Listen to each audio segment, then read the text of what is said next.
Usually I would say this in a fun and joking way, but in all honesty, today's episode deals with very serious, very sad, and very scary topics. This is, without question, the darkest, most emotional episode of game theory to date. Just be warned, this episode gets intense. Hello Internet! Welcome to Game Theory! Today we're talking about Petscop. 5 months ago, a brand new YouTube channel began uploading Let's Play videos of an incomplete PlayStation 1 style game entitled Petscop.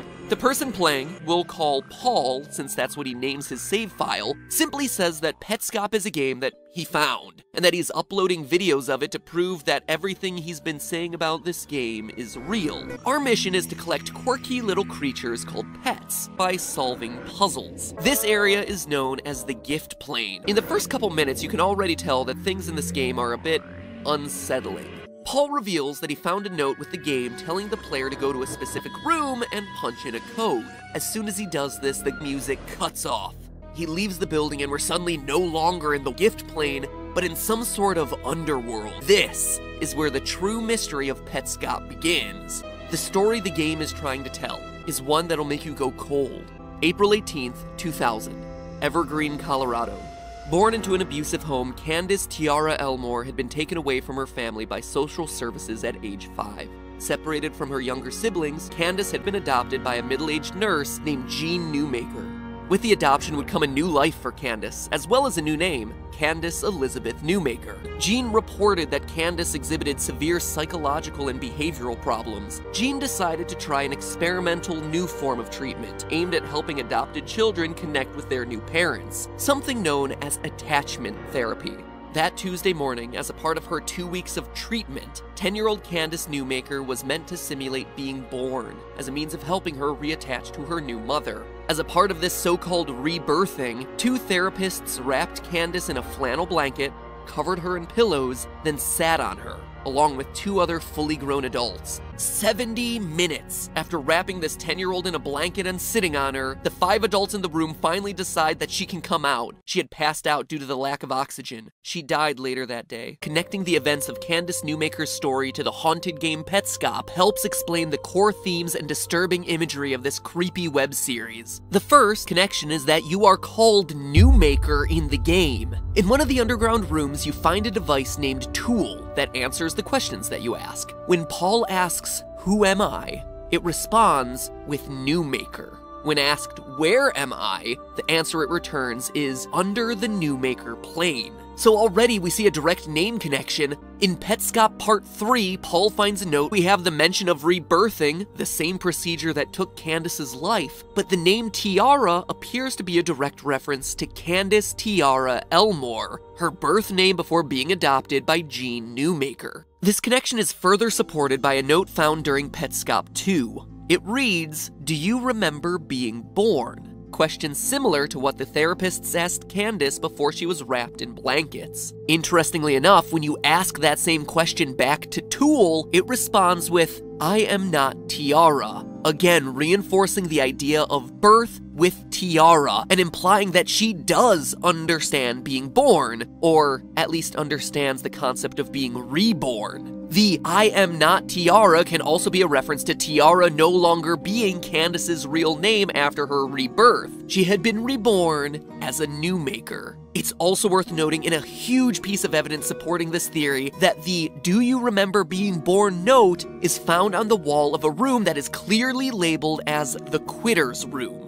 A direct reference to Candace's story, where the therapists repeat over and over, "Quitter." There are also other smaller name parallels as well. For instance, Petscop was supposedly made by the company Garolina, a completely made-up game developer. Candace is born and adopted in the state of North Carolina. Candace in real life also had a brother named Michael, and there just so happens to be a child's tombstone in the game with the name Michael on it. And of course, the name Candace is only 1 letter off from one of the pet names in the game, Randus. That last point also brings up one of the recurring themes that we see present throughout Petscop: the parallels between the pets and children. Because in the game, you can actually catch both. On the gift plane, you catch pets. In the underground, the new maker plane, we see Paul catch a crying human girl named Care, listed in the pet roster as Care NLM. There's a building called the Child Library. There's also a hole in the front. When Paul tries to deposit one of his pets in episode 7, the game gives him the prompt that the Child Library only accepts people. As new maker, you are catching everything. It's also worth noting the significant parallels between the gift plane and the new maker plane. These two worlds are connected, with the game trying to prove the point that adoption, to some people like Gene Newmaker, is the equivalent of getting themselves a new pet. In fact, the themes of adoption and forced love are perhaps the defining feature of Petscop. As I mentioned before, the signs at the very beginning of the game tell you that the pets want to find a good home, but that they'll run because they're scared.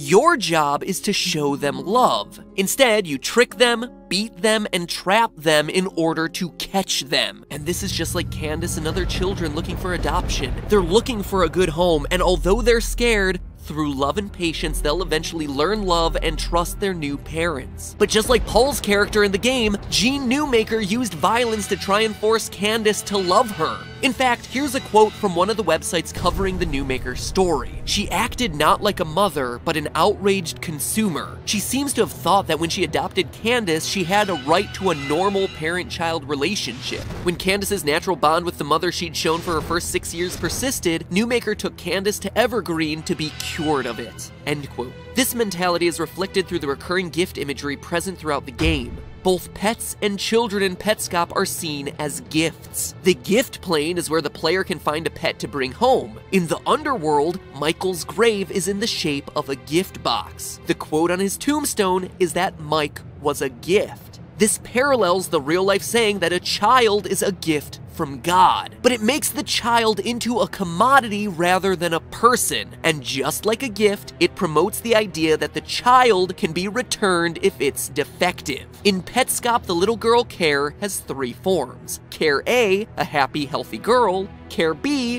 one where she's growing sad, and Care NLM, one who is broken, covering her eyes and crying. It's well established in the Petscop community that the NLM stands for Nobody Loves Me, but the game shows us through her description that there is hope for Care. You're the new maker. You can turn Care NLM to Care A and close the loop. Instead, immediately after reading that, Paul abandons her, dropping her off in the deposit slot in front of the child library and getting the message, you've decided to leave Care NLM. In case you change your mind in 6 months, you can take her back. And if there was still doubt in the connection between Candace's story and Petscop, look at the dates. Candace died in April of 2000. Exactly 1 year later, in April of 2001, the therapists were sentenced to 16 years in prison. 16 years. On April 1st, 2017, Petscop's second video was uploaded, the one where the locked door allowing access to the Newmaker plane and Candace's story mysteriously opens up on its own, after Paul himself admits that he's never been able to figure out how it opens before. April 2017, exactly 16 years after trial, the exact date when the therapists were supposed to be released from prison, bringing the Candace story to a close. But the story of Candace and what she represents, adopted children struggling to find loving homes, those aren't stories that should remain buried under happy-go-lucky facades. And Petscop is a game that seems to want to ensure that these stories continue to be heard. And remember, it's all just a theory. The game theory! Thank you guys for watching.